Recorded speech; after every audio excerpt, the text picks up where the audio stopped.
Sahabat Pijar TV, terima kasih sudah klik video YouTube ini. Kiranya kebenaran firman yang saudara dapatkan menerangi kehidupan saudara. Untuk mudah menyaksikan video-video lainnya dan mendapatkan update dengan cepat, klik subscribe. Jangan lupa, berkat Tuhan jangan disimpan sendiri. Klik tombol share di bawah dan bagikan video ini ke sebanyak-banyaknya orang yang saudara kenal. Salam terang bagi Indonesia.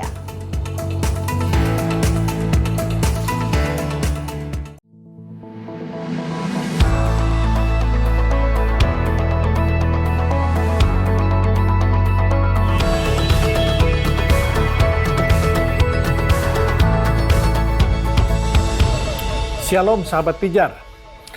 Kemajuan teknologi di zaman ini itu seperti tsunami yang menghantam sebuah pulau kecil, di mana tidak satu pun yang ada di dalam pulau itu bisa menghindar. Demikian juga ketika umat percaya tidak bisa menghindar dari kemajuan teknologi. Permasalahannya adalah seberapa parah kemajuan teknologi tersebut telah menggerus iman kita. Seberapa besar pengaruh teknologi merubah pengenalan kita kepada Tuhan? Apakah teknologi membuat kita semakin intim dengan Dia? Atau malah sebaliknya? Membuat kita semakin tidak mempercayai Tuhan? Sadar atau tidak, ternyata teknologi sudah membuat perubahan besar dalam kehidupan manusia. Memang pada mulanya teknologi diciptakan untuk membuat kesejahteraan dalam hidup kita, di mana melalui teknologi, hidup manusia diharapkan akan lebih mudah, lebih nyaman. Ada banyak dampak positif yang kita bisa nikmati dari kemajuan teknologi. Namun ada juga dampak negatif yang perlu kita waspadai. Kita harus tahu bahwa iblis telah menggunakan kemajuan teknologi ini untuk menghancurkan, khususnya menghancurkan kehidupan spiritual, yaitu hubungan manusia dengan Allah. Teknologi juga bisa membuat manusia tidak lagi mempercayai Tuhan, bahkan menjadi agnostik. Karena dengan teknologi, manusia merasa sudah bisa menciptakan segalanya.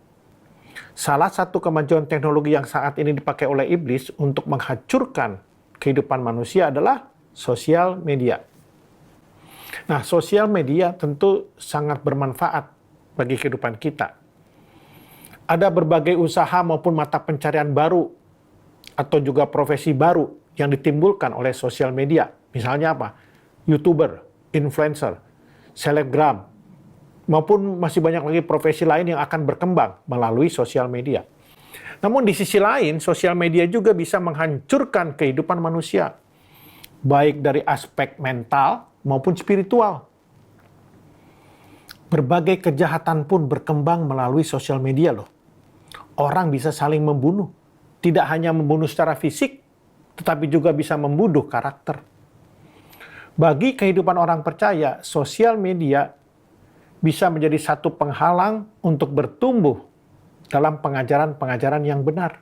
Bayangkan, banyak konten-konten yang bersifat non-spiritual, dan itu lebih memikat dibandingkan konten-konten yang bersifat spiritual. Ada banyak orang yang terdistraksi dengan berbagai informasi yang didapat, sehingga tidak lagi berfokus pada pembacaan atau perenungan akan firman Tuhan. Mereka lebih banyak menggunakan waktu untuk membuka sosial media dibandingkan dengan membangun persekutuan dengan Tuhan. Selain itu, iblis juga bisa memakai konten-konten spiritual untuk menyesatkan. Mungkin kelihatannya bagus, tetapi itu justru menggeser pemahaman kita sehingga memahami Allah secara tidak benar. Misalnya apa? Teologi kemakmuran yang mengajarkan hal-hal yang kedengarannya enak di telinga, tetapi justru menyimpang dari kebenaran. Jadi dengan kemajuan teknologi, pengajaran yang benar maupun tidak benar menjadi mudah diakses oleh setiap manusia.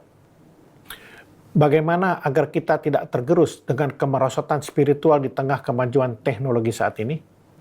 Nah, kalau kita melihat firman Tuhan di dalam Kolose 2 ayat 6 dan 7, dikatakan demikian. Kamu telah menerima Kristus Yesus, Tuhan kita. Karena itu hendaklah hidupmu tetap di dalam Dia. Hendaklah kamu berakar di dalam Dia dan dibangun di atas Dia. Hendaklah kamu bertambah teguh dalam iman yang telah diajarkan kepadamu, dan hendaklah hatimu berlimpah dengan syukur. Nah, sebagai orang percaya, hidup kita ini harus tetap di dalam Kristus. Yang artinya apa? Memiliki hubungan yang intim dengan Tuhan Yesus. Sehingga hidup kita berakar dan dibangun di dalam Kristus. Sehingga iman kita semakin teguh di tengah kemerosotan spiritual yang saat ini terjadi. Hidup yang berakar di dalam Kristus berarti semakin dalam memahami kebenaran firman. Sama seperti pada sebuah pohon, akar itu akan terus masuk ke dalam untuk mencari sumber air. Sehingga dia semakin tertanam ke bawah dan pohon itu akan semakin kuat. Begitu juga dalam kehidupan kita. Berakar dalam Kristus berarti kita semakin dalam memahami firman Tuhan. Sehingga firman Tuhan ini diwujud nyatakan dalam kehidupan kita. Hidup yang berakar dalam Kristus artinya hidup yang melakukan firman. Nah, untuk melakukan firman tentunya harus apa? Harus belajar. Entah itu dengan membaca atau dengan mendengar khotbah. Ada banyak orang mendengar firman Tuhan tetapi dia tidak berakar. Karena firman itu tidak terwujud nyatakan dalam kehidupan dia. Firman itu hanya sebagai pengetahuan. Sama seperti anak muda yang datang ke Tuhan Yesus. Ingat itu ada di Alkitab. Guru, apa yang harus aku perbuat untuk mendapatkan hidup yang kekal? Ketika Yesus meminta dia untuk menjual hartanya dan mengikut Yesus, bagaimana reaksinya? Dia nggak mau. Karena dia tidak berakar di dalam Kristus. Dia tahu apa kebenaran firman, tetapi dia tidak berakar di dalamnya. Dia masih terikat dengan hal-hal dunia, yaitu terikat dengan hartanya, terikat dengan kekayaannya. Nah, inilah yang dimaksud dengan tidak berakar dalam Kristus. Hidup yang berakar dalam Kristus tidak lagi terikat dengan hal-hal duniawi, bahkan sampai merelakan nyawanya untuk Kristus. Seperti lihat kehidupan para rasul. Mereka rela menderita, melakukan kehendak Kristus di dalam pelayanan mereka.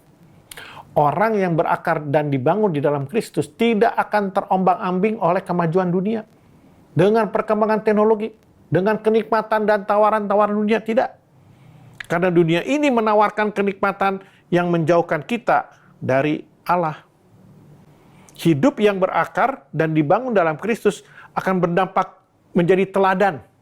Jadi panutan bagi orang-orang di sekitar kita. Sehingga orang-orang melihat Kristus hidup di dalam kita. Teknologi yang berkembang saat ini seharusnya menjadi sarana yang dipakai untuk membangun sebuah kehidupan yang didasari oleh firman Tuhan. Teknologi jangan membuat kita gagal fokus dari kebenaran yang selama ini sudah diajarkan kepada kita. Seharusnya dengan teknologi, iman kita semakin bertambah teguh. Kita tahu kita tidak bisa menghentikan teknologi atau menolak beradaptasi dengan teknologi seperti sosial media. Dengan adanya kemajuan teknologi bukan berarti kita mengisolasi diri dari dunia, tetapi kita harus menginsulasi diri. Artinya kita ada di dalam dunia, tetapi tidak membiarkan diri kita terkontaminasi dengan hal-hal negatif yang ada di dalam dunia yang bisa merusak iman kita. Seharusnya melalui sosial media, kita menjadi terang di tengah kemerosotan dunia ini dan mengerjakan amanat agung yang Tuhan Yesus berikan kepada kita semua. Saudara terkasih, kita adalah terang bagi Indonesia. Oleh karenanya, jaga terangmu. Tuhan Yesus memberkati.